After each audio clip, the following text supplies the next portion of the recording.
Welcome to Telangana State Board of Intermediate Education Digital Classes for Vocational Courses. I am M. Narasimha Reddy, M.Com Gold Medal in Taxation, CGL in Vocational Accounting and Taxation, Government Junior College, Sirpur Kagaznagar, District Komarambim, Asifabad.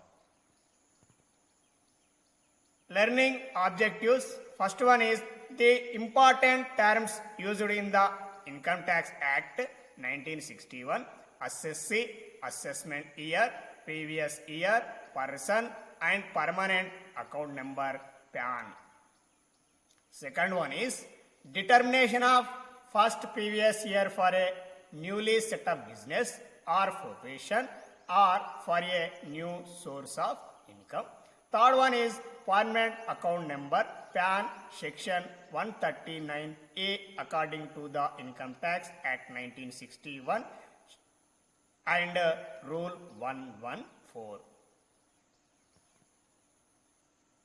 అభ్యసనం చేయవలసిన విషయాలు ఒకటిది ఆదాయపు పన్ను చట్టం 1961ని అధ్యయనం చేసే సందర్భంలో చట్టంలో వాడబడిన కొన్ని ముఖ్యమైన పదజాలం యొక్క నిర్వచనములు మరియు వివరణ, అసెస్సి, పన్ను నిర్ధారణ సంవత్సరం, గత సంవత్సరం, వ్యక్తి మరియు శాశ్వత ఖాతా సంఖ్య. రెండవది నూతనంగా ప్రారంభించబడిన వ్యాపార సంస్థలకు లేదా వృత్తికి నూతన ఆదాయ వనరునకు మొదటి గత సంవత్సరం. మూడవది శాశ్వత ఖాతా సంఖ్య. ఆదాయపు పన్ను చట్టం 1961 సెక్షన్ 139A మరియు నిబంధన 114 ప్రకారం. తెలుగు మీడియం పన్ను విధింపు యూనిట్ 2 మూల భావనలు పార్ట్ ఏ డిజిటల్ క్లాస్. ఆదాయపు పన్ను చట్టం 1961ని అధ్యయనం చేయు సందర్భంలో చట్టంలో వాడబడిన కొన్ని ముఖ్యమైన పదజాలం యొక్క నిర్వచనములు మరియు వివరణ. ఒకటి అసెస్సి, రెండవది పన్ను నిర్ధారణ సంవత్సరం, మూడవది గత సంవత్సరం, నాలుగవది వ్యక్తి, ఐదవది శాశ్వత ఖాతా సంఖ్య.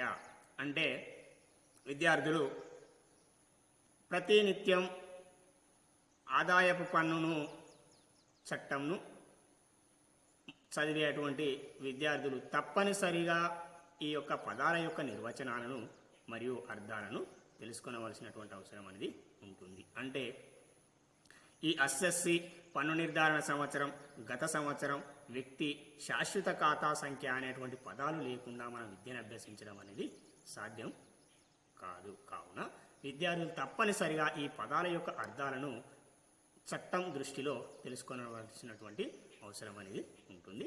ఒక్కొక్క అంశం గురించి మనము తెలుసుకున్నట్టయితే, ఒకటవది అసెస్సి.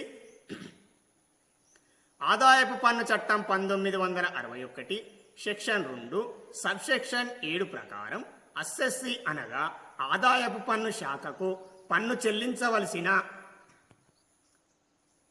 వ్యక్తి లేదా ఇతర మొత్తములను, ఉదాహరణకు వడ్డీ లేదా జరిమానాలను చెల్లించవలసిన వ్యక్తి, లేదా ఏ వ్యక్తిపై జరిమానా విధించబడినదో లేదా ఏ వ్యక్తికి ఆదాయపు పన్ను చట్టం ప్రకారం పన్ను వాపసు రావలసి ఉన్నదో ఆ వ్యక్తిని కూడా అసెస్సి అంటారు.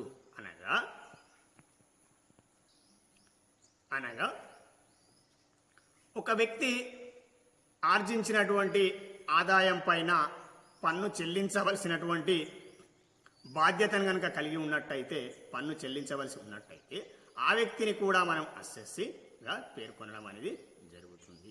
రెండవది అసెస్సి కనుక ఊహించిన ఆదాయం పైన ఎక్కువ మొత్తం ఆదాయం కనుక ఆదాయపు పన్ను శాఖ వారికి చెల్లించినట్టయితే ఆ చెల్లించినటువంటి మొత్తం కంటే చెల్లించవలసినటువంటి పన్ను తక్కువగా ఉన్నప్పుడు ఆ పన్ను మొత్తం ఆదాయపు పన్ను శాఖ వారు ఆ చెల్లించినటువంటి పన్ను చెల్లింపుదారునకు కనుక వాపస్ చేసినట్టయితే ఆ వాపస్ చేసినటువంటి మొత్తంని కూడా మనము అసెస్సిగానే భావించడం అనేది జరుగుతుంది. అంటే ఊహించిన ఆదాయం పైన పన్నును చెల్లించినటువంటి మొత్తం ఏదైతే ఉందో ఆ మొత్తానికి చెల్లించవలసినటువంటి పన్ను బాధ్యత తక్కువగా ఉన్నట్టయితే ఆదాయపు పన్ను శాఖ వారు ఆ చెల్లింపుదారులకు గనుక ఆ పన్ను మొత్తంను వాపస్ చేసినట్టయితే ఆ వాపస్ చేయబడ్డటువంటి మొత్తాన్ని మరియు స్వీకరించినటువంటి వ్యక్తిని కూడా మనం అసెస్సీగా భావించడం అనేది జరుగుతుంది.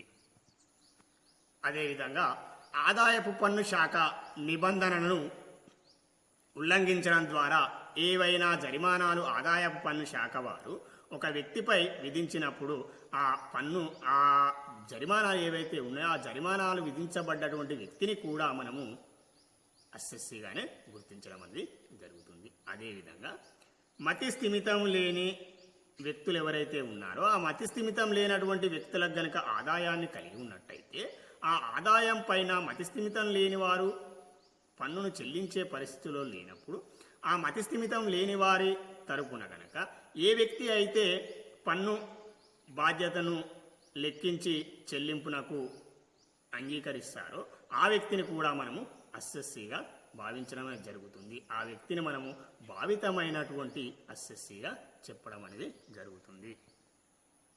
అనగా ఆదాయపు పన్ను చట్టం ప్రకారం పన్ను చెల్లించవలసినటువంటి బాధ్యత కలిగిన వ్యక్తిని కూడా అసెస్సీ అంటాం. అదేవిధంగా చట్ట నిబంధనలను ఉల్లంఘించడం ద్వారా జరిమానాలు విధించబడ్డటువంటి వ్యక్తిని మనం అసెస్సీగానే గుర్తిస్తాం. అదేవిధంగా మతి స్థిమితము లేని లేదా మైనర్ల తరపున బాధ్యత వహించినటువంటి పన్ను చెల్లింపునకు బాధ్యత వహించినటువంటి వ్యక్తులను కూడా మనము అసెస్సీలుగానే గుర్తించడం అనేది జరుగుతుంది. అదేవిధంగా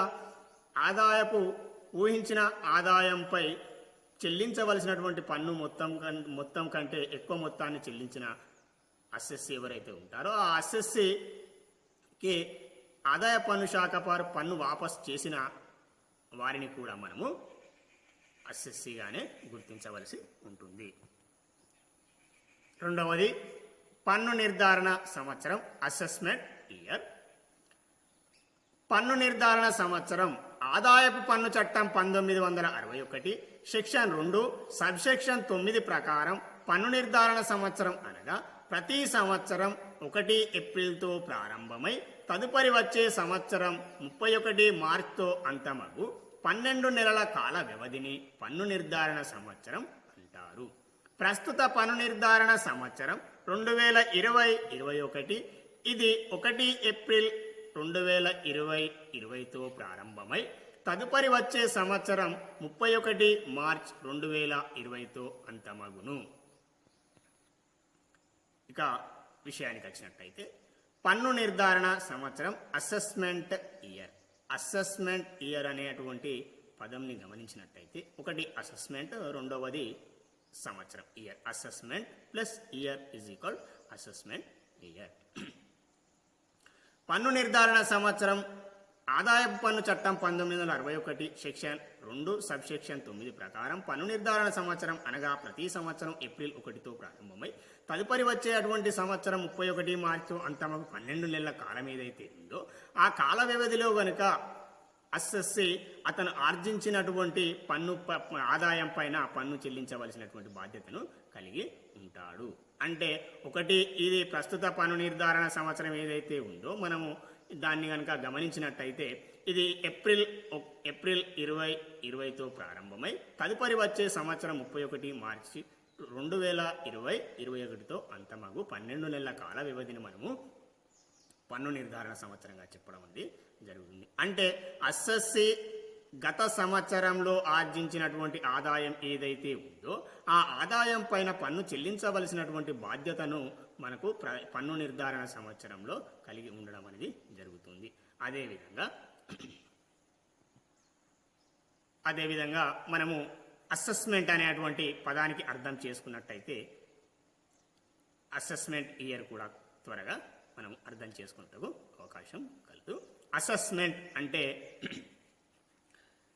ఆదాయపు పన్ను చట్టం పరిభాషలో మొత్తం ఆదాయాన్ని లెక్కించుట, అదేవిధంగా లెక్కించిన మొత్తం ఆదాయంపై పన్ను బాధ్యతను లెక్కించుట, లెక్కించినటువంటి పన్ను బాధ్యతను నిర్ధారణ అయిన తదుపరి చెల్లించవలసినటువంటి అవసరం అనేది ఉంటుంది. అంటే అస్ఎస్సి గత సంవత్సరంలో ఆర్జించినటువంటి ఆదాయం పైన మనము పన్నును లెక్కించి తదుపరి వచ్చేటువంటి పన్ను నిర్ధారణ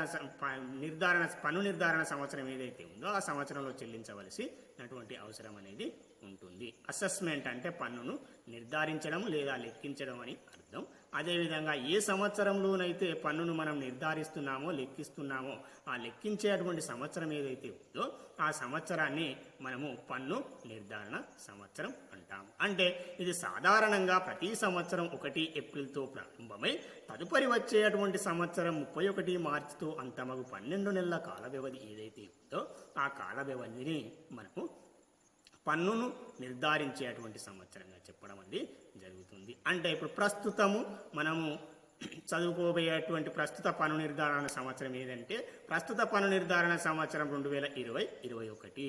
ఇది 1 ఏప్రిల్ 2020తో ప్రారంభమై తదుపరి వచ్చే సంవత్సరం 31 మార్చ్ 2021తో అంతము అగును. ఇక్కడ విద్యార్థులు గమనించినట్టయితే ఈ టేబుల్లో గత సంవత్సరం ఇవ్వడం అనేది జరిగింది. అదేవిధంగా పన్ను నిర్ధారణ సంవత్సరం ఉదాహరణకు ఇవ్వడం అనేది జరిగింది. అదేవిధంగా గత సంవత్సరంలో అస్ఎస్సి ఆర్జించినటువంటి ఆదాయం లేదా సంపాదించినటువంటి ఆదాయం పైన తదుపరి వచ్చేటువంటి పన్ను నిర్ధారణ సంవత్సరంలో పన్నును చెల్లించవలసినటువంటి అవసరం అనేది ఉంటుంది. అంటే ఆదాయం ఎప్పుడు గత సంవత్సరంలో ఆర్జించడం అనేది జరుగుతుంది. అదేవిధంగా తదుపరి వచ్చేటువంటి సంవత్సరంలో పన్నును నిర్ధారించి లెక్కించి చెల్లించవలసినటువంటి పన్ను బాధ్యత ఏదైతే ఉందో ఆ పన్ను బాధ్యతను పన్ను నిర్ధారణ సంవత్సరంలో చెల్లించవలసినటువంటి అవసరం అనేది ఉంటుంది. ఇక్కడ 9th పాయింట్కి వచ్చినట్టయితే గత సంవత్సరం 1/4/2019 నుండి 31/3/2020గా ఉండడం అనేది జరిగింది. అంటే దాని అర్థం అస్ఎస్సి 1/4/2019 నుండి 31 మార్చి 2020 మధ్య కాలంలో ఆర్జించిన లేదా సంపాదించిన ఆదాయం పైన మనము పన్ను నిర్ధారణ సంవత్సరం అయినటువంటి 1/4/2020 నుండి అదేవిధంగా 31 మార్చ్ 2021 పన్ను నిర్ధారణ సంవత్సరం నందు పన్ను చెల్లించవలసి ఉంటుంది. ఇక్కడ గత సంవత్సరం అనేది 12 నెలల కాలమే. అదేవిధంగా పన్ను నిర్ధారణ సంవత్సరానికి కూడా 12 నెలల కాల వ్యవధి ఉండడం అనేది జరుగుతుంది. అదేవిధంగా గత సంవత్సరం 1/4/2019 నుండి ప్రారంభమై అదేవిధంగా 31 మార్చి 2020 సంవత్సరంతో అంతం కాక అదేవిధంగా పన్ను నిర్ధారణ సంవత్సరం 1/4/2020తో ప్రారంభమై 31 మార్చి 2021తో అంతమగు 12 నెలల కాల వ్యవధి. అదేవిధంగా గత సంవత్సరం విషయానికి వచ్చినట్టయితే గత సంవత్సరాన్ని మనం ప్రీవియస్ ఇయర్ అంటాం. గత సంవత్సరం ఆదాయపు పన్ను చట్టం 1961 సెక్షన్ 3 ప్రకారం గత సంవత్సరం అనగా ప్రస్తుత పన్ను నిర్ధారణ సంవత్సరానికి తక్షణమే గడిచిపోయిన ఆర్థిక సంవత్సరం. దీనినే ఆదాయపు సంవత్సరంగా లేదా ఖాతాల నిర్వహణ సంవత్సరంగా వ్యవహరింతురు. ఇది ప్రతి సంవత్సరం 1 ఏప్రిల్తో ప్రారంభమై తదుపరి వచ్చే సంవత్సరం 31 మార్చితో అంతమగు 12 నెలల కాల వ్యవధి. ఇక ప్రస్తుత పన్ను నిర్ధారణ సంవత్సరం 2020-21 గత సంవత్సరం విషయానికి వచ్చినట్టయితే ప్రస్తుత పన్ను నిర్ధారణ సంవత్సరం 2020-21 గత సంవత్సరం 2019 మరియు 2020 అగును. ఇది 1 ఏప్రిల్ 2019తో ప్రారంభమై 31 మార్చ్ 2020తో అంతమగు 12 నెలల కాల వ్యవధి. అంటే గత సంవత్సరం ఏదైతే ఉందో గత సంవత్సరం అంటే ప్రస్తుత పన్ను నిర్ధారణ సంవత్సరముకు తక్షణమే గడిచిపోయినటువంటి కాలం అని అర్థం.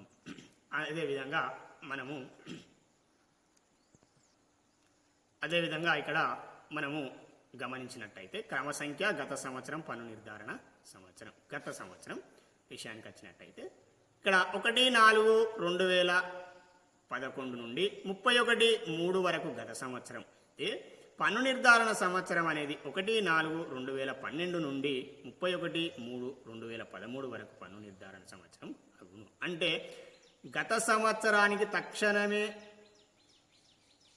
తదుపరి వచ్చేటువంటి సంవత్సరం ఏదైతే ఉందో ఆ సంవత్సరాన్ని పన్ను నిర్ధారణ సంవత్సరంగా చెప్పడం అనేది జరుగుతుంది. అదేవిధంగా పన్ను నిర్ధారణ సంవత్సరానికి తక్షణమే గడిచిపోయినటువంటి గత 12 నెలల కాలం ఏదైతే ఉందో ఆ కాలాన్ని మనము గత సంవత్సరంగా పేర్కొనడం అనేది జరుగుతుంది. ఇవన్నీ ఉదాహరణలుగా చెప్పవచ్చు. 1/4/2011 నుండి 31/3/2012 సంవత్సరంలోపు ఆర్జించినటువంటి ఆదాయం ఏదైతే ఉందో ఆ ఆదాయం పైన అస్ఎస్సి పన్ను నిర్ధారణ సంవత్సరమైనటువంటి 1/4/2012 నుండి అదేవిధంగా 31/3/2019 అయినటువంటి పన్ను నిర్ధారణ సంవత్సరంలో పన్నును లెక్కించి చెల్లించవలసినటువంటి బాధ్యతను కలిగి ఉంటాడు. అదేవిధంగా మన సబ్జెక్ట్ పాయింట్కి వచ్చినట్టయితే ఇవన్నీ ఉదాహరణగా చెప్పవచ్చు. ఇందులో ఉన్నటువంటి 1 to 9 వరకు ఉదాహరణలు చెప్పవచ్చు. అదేవిధంగా ప్రస్తుత పన్ను నిర్ధారణ సంవత్సరం అనేది 1/4/2020 నుండి 31/3/2020 వరకు కలదు.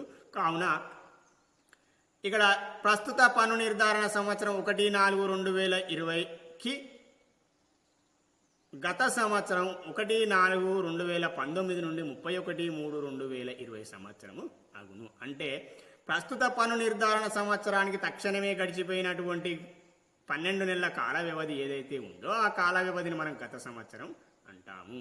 ఆ ప్రస్తుత పన్ను నిర్ధారణ సంవత్సరం అనేది 1/4/2020 అంటే 1 ఏప్రిల్ 2020తో ప్రారంభమై అదేవిధంగా తదుపరి వచ్చేటువంటి సంవత్సరం 31 మార్చి 2021తో అంతం అగును. దానిని మనం పన్ను నిర్ధారణ సంవత్సరం అంటాం.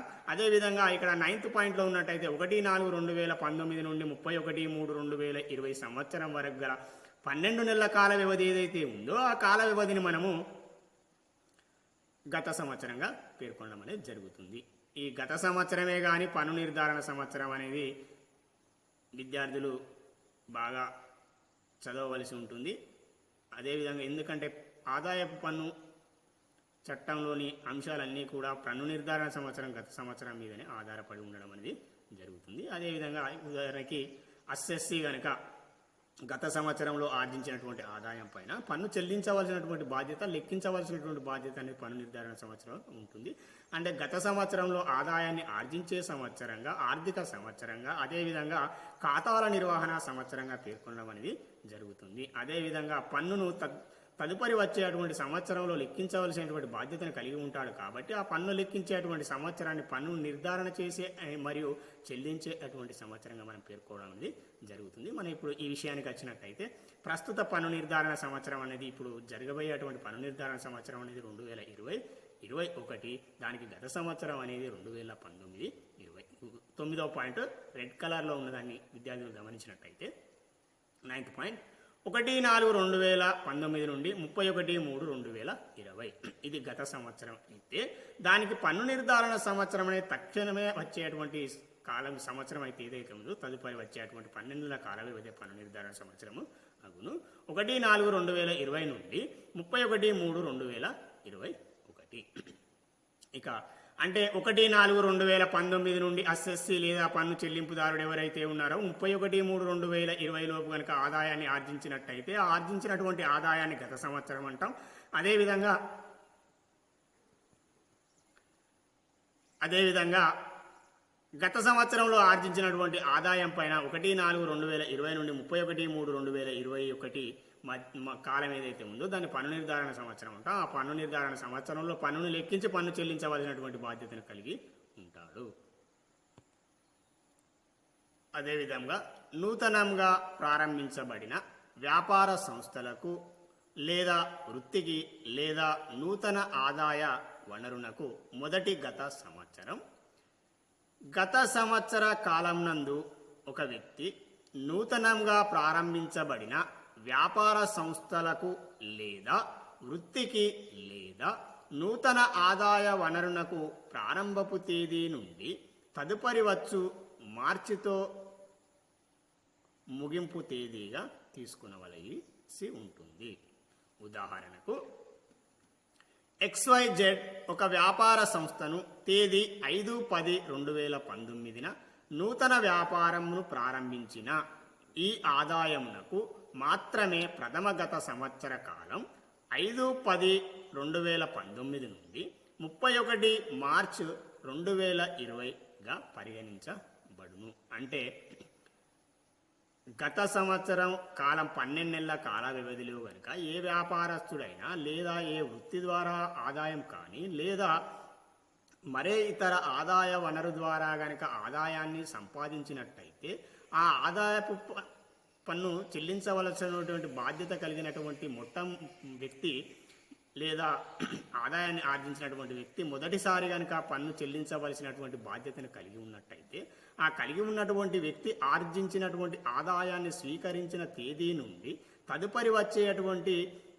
సంవత్సరం 31 మార్చి వరకు ఆ కాలాన్ని మనం గతకాలంగా గుర్తించడం అనేది జరుగుతుంది. ఆ గతకాలంలో ఆర్జించినటువంటి ఆదాయాన్ని తదుపరి వచ్చేటువంటి పన్ను నిర్ధారణ సంవత్సరంలో పన్ను చెల్లించవలసినటువంటి బాధ్యతను కలిగి ఉంటాడు. ఇక్కడ ఉదాహరణలో గమనించినట్టయితే XYZ ఒక వ్యాపార సంస్థను తేదీ 5/10/2019 నూతన వ్యాపారంను ప్రారంభించి ఈ ఆదాయమునకు మాత్రమే ప్రథమగత సంవత్సర కాలం 5/10/2019 నుండి 31/3/2020గా పరిగణించబడును. అంటే దీని అర్థం అతని యొక్క ఆదాయాన్ని వ్యాపారాన్ని ప్రారంభించి ఆదాయాన్ని ఆర్జించినట్టయితే ఆ ఆర్జించినటువంటి ఆదాయం 5/10/2019 తేదీ నుండి తదుపరి వచ్చేటువంటి సంవత్సరమైనటువంటి 31 మార్చి 2010గా పరిగణించడం అనేది గత సంవత్సరంగా పరిగణించడం అనేది జరుగుతుంది. అదేవిధంగా అది వ్యాపార సంస్థను ప్రారంభించినప్పటికీ లేదా ఏదైనా వృత్తిని నిర్వహించడం ద్వారా కనుక ఆదాయం వచ్చినట్టయితే అదేవిధంగా ఏదైనా మరే ఇతరమైనటువంటి నూతన ఆదాయ వనరు కనుక మనకు ఆదాయాన్ని తెచ్చిపెట్టినట్టయితే ఆ ఆదాయంపై పన్ను చెల్లించవలసినటువంటి బాధ్యతను కలిగి ఉన్నప్పుడు తదుపరి వచ్చేటువంటి సంవత్సరం 31 మార్చి లోపు మనము గత సంవత్సరంగా పరిగణించడం అనేది జరుగుతుంది.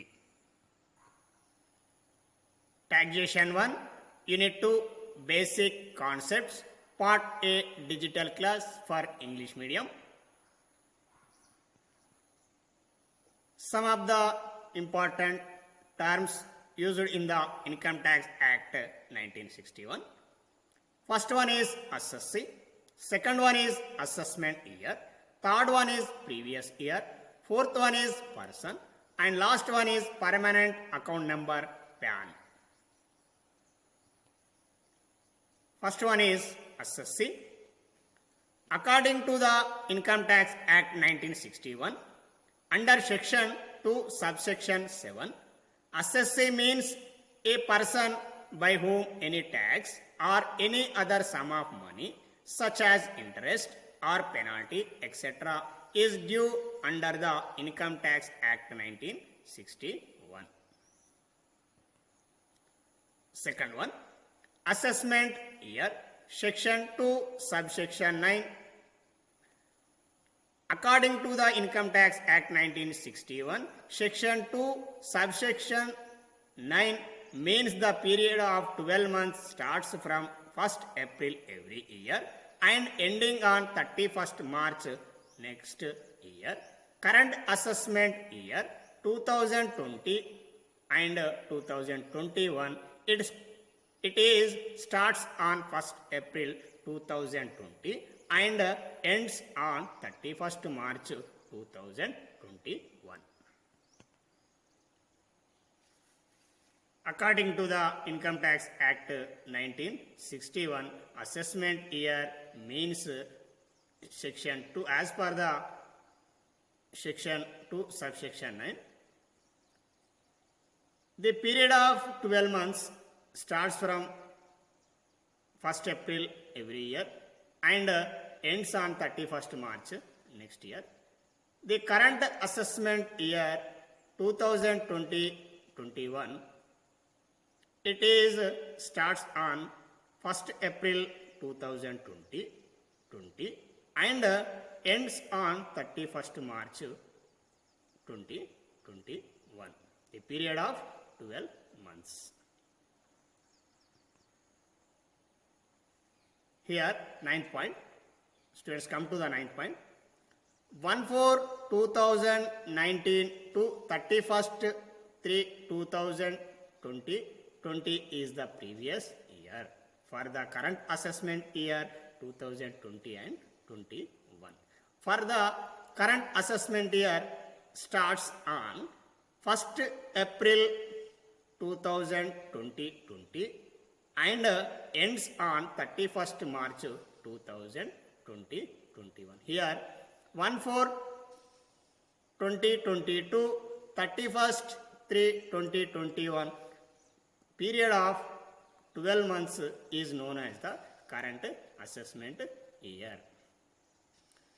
Previous year for the current assessment year is 1/4/2019 to 31st March 2020. Previous year, third point, section 3.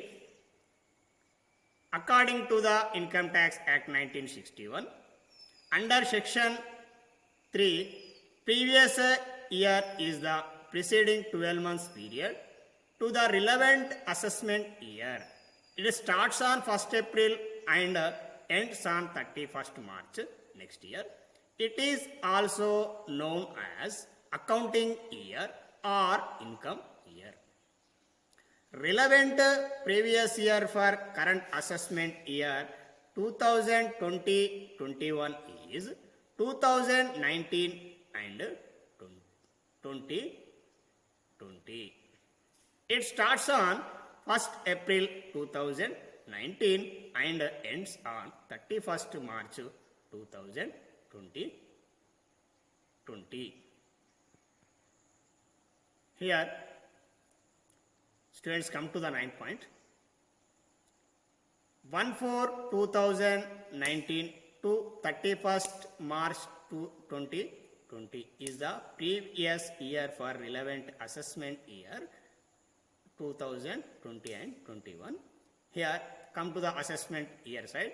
1/4/2020-22, 31st March 2021 is the current assessment year. So, relevant assessment year for the previous year 1/4/2019 to 31st March 2020 period of 12 months is the previous year for the current assessment year 2020 and 21. Determination of first previous year for a newly set up business or profession or for a new source of income. In the case of a newly started business or profession during the previous year or for a new source of income which come into the existence during the previous year, the period of previous year will be from the date of commencement of the business or profession or from the date of new source of income came into existence to 31st March next year. For example, if a new business is started on 5/10/2019, then the first previous year will be from 5/10/2019 to 31st March 2020 is the period of previous year. Once again, determination of the first previous year for a newly set up business or profession or for a new source of income. In the case of a newly started business or profession during the previous year or for a new source of income which came into existence during the previous year, the period of previous year will be from the date of commencement of the business or profession or from the date of new source of income came into existence to 31st March next year. For example, once again, if a new business is started on 5/10/2019, then the first previous year will be from 5/10/2019 to 31st March 2020 and 21. Part B digital క్లాస్లో మనము వ్యక్తి person గురించి అదేవిధంగా permanent account number, శాశ్వత ఖాతా సంఖ్య జారీ మరియు వర్తించేటువంటి నిబంధనలు, వ్యక్తిని గుర్తించడం అంశాలు పార్ట్ బి డిజిటల్ క్లాస్లో మనం నేర్చుకోబోతున్నాం. అంటే ఆదాయపు పన్ను చట్టం 1961 ప్రకారం ఆదాయపు పన్ను చట్టం 1961 సెక్షన్ 139A మరియు నిబంధన 114 ప్రకారం శాశ్వత ఖాతా సంఖ్య జారీ విధానాన్ని మరియు అవలంబించవలసినటువంటి విధానాన్ని మనం తెలుసుకోబోతున్నాం. Thank you.